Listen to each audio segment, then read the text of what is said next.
Welcome back to Boundless Books. Today, we're beginning Chapter 1 of the Odyssey, titled Athena Inspires the Prince. This opening chapter introduces us to a kingdom trapped in uncertainty, a young prince searching for answers, and a goddess determined to change the course of destiny. While the legendary hero Odysseus is absent, the story focuses on his son, Telemachus, whose life is about to change forever. The story opens nearly 20 years after the end of the Trojan War.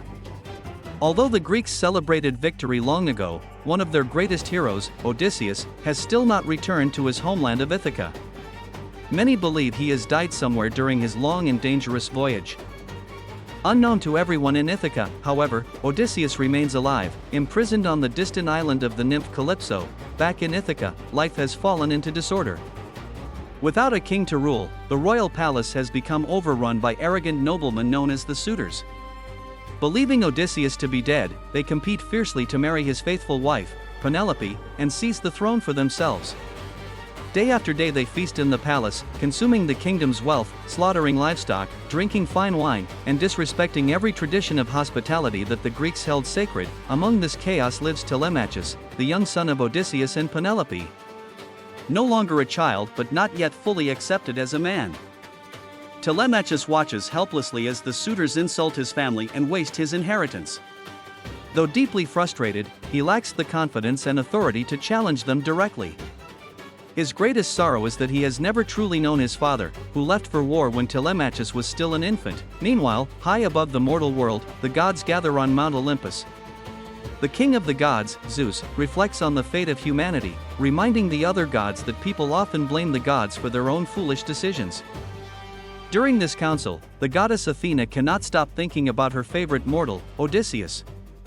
She knows he deserves to return home after enduring years of unimaginable suffering. Athena speaks passionately before Zeus, asking why such a noble hero continues to suffer while lesser men enjoy peace. Zeus explains that Odysseus is not being punished by him but by Poseidon, the powerful god of the sea. Poseidon remains furious because Odysseus blinded his son, the Cyclops Polyphemus. Although Poseidon is away visiting distant lands, Zeus agrees that the time has come for Odysseus to begin his journey home. The gods quickly develop a plan.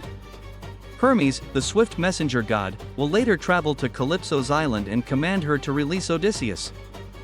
But Athena has another important mission.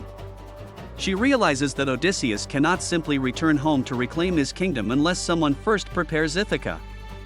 That responsibility falls upon Telemachus. Disguising herself as Mentes, an old family friend and respected warrior, Athena sails to Ithaca.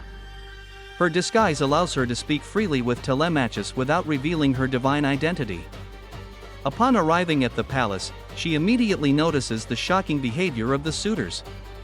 They gamble, argue, feast endlessly, and show complete disrespect for Odysseus' household. Telemachus, despite his worries, welcomes the stranger warmly, following the sacred Greek custom of xenia, or hospitality. He offers Athena food, drink, and a comfortable place to sit before asking her identity. This simple act immediately reveals that Telemachus possesses the kindness and noble character of his father, even if he has not yet discovered his own strength. As they begin talking privately, Athena encourages the young prince to stop believing the rumors that Odysseus is dead.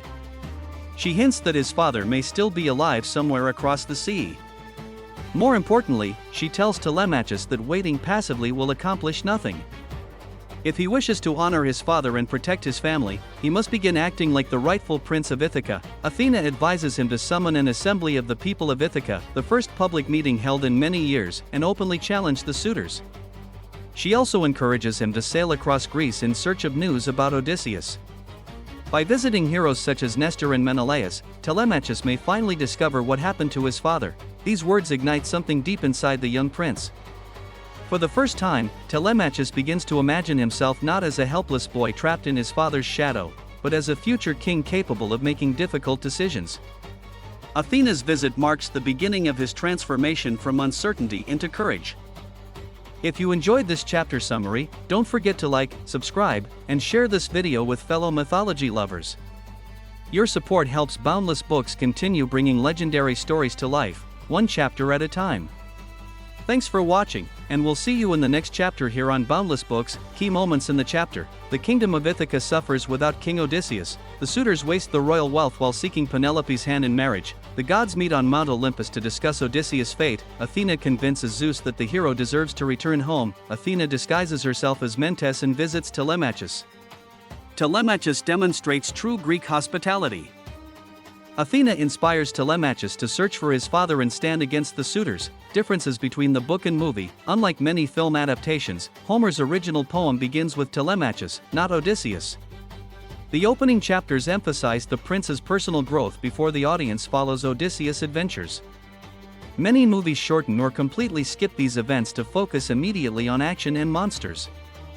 The original epic instead carefully develops the themes of leadership, responsibility, family loyalty, and coming of age. Chapter 1 lays the emotional and thematic foundation of the Odyssey. While Odysseus remains absent, his influence is felt everywhere, in his kingdom, his family, and among the gods themselves. Athena's guidance sets Telemachus on the path toward maturity and prepares readers for one of literature's greatest journeys. The adventure has only just begun, and the fate of Ithaca now rests on the courage of a young prince.